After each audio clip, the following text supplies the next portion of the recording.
Hola, ¿cómo están todos?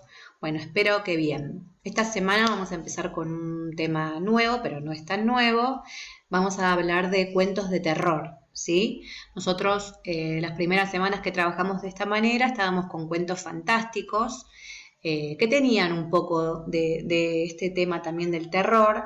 Ahora vamos a enfocarnos bien en lo que es cuento de terror, que si bien pertenecen al género fantástico, eh, tienen alguna particularidad especial, ¿sí? Para comenzar la semana vamos a leer una parte de este cuento que es de Edgar Allan Poe, que se llama El retrato oval. Vamos a leer el principio, bueno, hasta la mitad más o menos, y una vez que terminan de leer esta parte que les propongo hasta hoy, responden estas tres preguntas. Si ya conocían el cuento, algunas personas piensan que esta parte del cuento es un poco oscura. ¿Qué les parece a ustedes? Piensen que estamos hablando de una atmósfera de terror y las características que tiene que tener un cuento para generar una atmósfera, un ambiente de terror. Estamos hablando de que esa atmósfera era oscura. ¿A ustedes qué les parece? Lean el cuento y fíjense si les da esa sensación. ¿Por qué el cuadro de la joven le habrá hecho cerrar los ojos al narrador? Van a ver que se trata de un retrato, de un retrato de una mujer y una historia que se desarrolla a partir de eso. ¿Sí? Después les hace releer un último fragmento y analizarlo. ¿Sí? Dice, relee el último fragmento, porque el primer rayo de luz al caer sobre el lienzo había desvanecido el estupor delirante de que mis sentidos se hallaban poseídos, haciéndome volver repentinamente a la realidad de la vida. ¿Qué querrá decir con volver repentinamente a la realidad de la vida? Vamos a tratar de entender, que ustedes van a ver que en el contexto de la lectura quizás lo puedan analizar un poco mejor. ¿Qué quiso decir el protagonista con esto de repente volver a la realidad? ¿Sí? ¿Qué le estaba pasando al que no estaba en la realidad? ¿Sí? Eso por el primer día. En el segundo día vamos a leer la última parte del cuento, ¿sí? Hasta el final, y también responder unas preguntas. ¿Qué fue lo que le impresionó tan repentina y profundamente al narrador? La otra es ¿por qué dirá que la joven del retrato en mala hora amó al pintor? ¿Sí?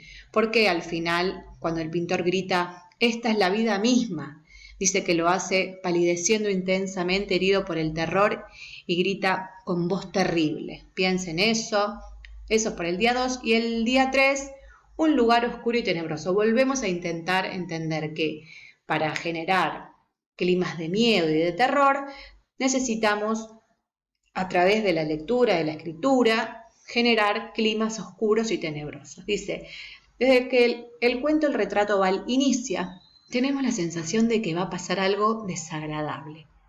A ello contribuye la descripción del ambiente en el que sucede la acción, que es en el interior de un castillo. Van a ver cuando lo describe, ¿sí? Cómo es ese lugar, si estaba abandonado, si era oscuro, si las cosas estaban viejas, abandonadas hacía mucho tiempo. La tarea va a ser analizar ese escenario, ¿sí? ¿Qué sabemos sobre el lugar donde ocurre el relato? ¿Qué pistas nos da el texto? ¿Sí? ¿Y qué efecto genera a quienes la estamos leyendo? Mientras vamos leyendo y vamos leyendo esas cosas, nos empiezan a pasar en el cuerpo algunas cosas que empiezan a generar ese miedo, ¿sí? Ahí las va a hacer releer unos párrafos de la historia, dice qué sensaciones te produce, porque este fragmento tan breve puede provocar algunas sensaciones que tienen que ver con el suspenso, con el terror. Escriban un párrafo sobre la habitación en la que descansan, cómo es la iluminación y demás, eso para contrastar, cómo es la habitación en la que transcurre esta historia, ¿sí? Que todo es tenebroso, todo es oscuro, todo genera como un terror, y cómo describirían la habitación en la que ustedes descansan. ¿Es un lugar así? ¿O es un lugar más luminoso? ¿Qué les genera a ustedes? ¿Sí?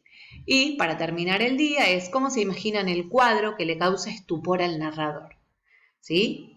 ¿Cómo se imaginan ese cuadro, ese retrato oval que es como el protagonista de esta historia. Seguramente desde que empiezan a leer la historia y empiezan a nombrar, cada uno en su cabeza ya tiene una imagen de ese retrato oval. Bueno, lo pueden describir utilizando palabras o pueden hacer un dibujo, ¿sí?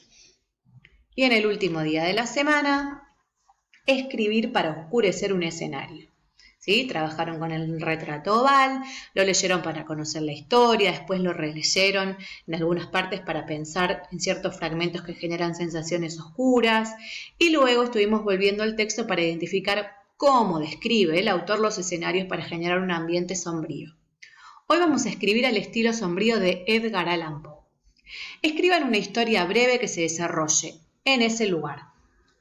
Dos niños que son vecinos llegan a la plaza y se encuentran en el juego. Se hamacan, hacen saltos y juegos en el pasamanos, trepan las escaleras, se saludan y se despiden hasta el otro día. ¿Sí? No se olviden de ponerle un título a la historia y, si fuese necesario, a sus personajes. Y no olviden, porque esa es la idea de esta escritura chiquita, generar suspenso en quienes lean su historia, como vieron en el cuento de Poe. ¿Sí? La idea es que puedan escribir entonces un cuento, una historia muy cortita, porque es para empezar a describir espacios que generen un poco de suspenso y de miedo, en el que haya dos niños que son vecinos y se encuentran en una plaza, que están jugando y algo pasa ahí. ¿Sí? Eso es todo por estos días. Leer ese cuento y hacer algunas actividades para empezar a hablar de los escenarios de los cuentos de terror, ¿sí? La atmósfera del miedo. Les dejo un beso grande, espero verlos esta semana para ver si tienen alguna duda, para vernos un ratito.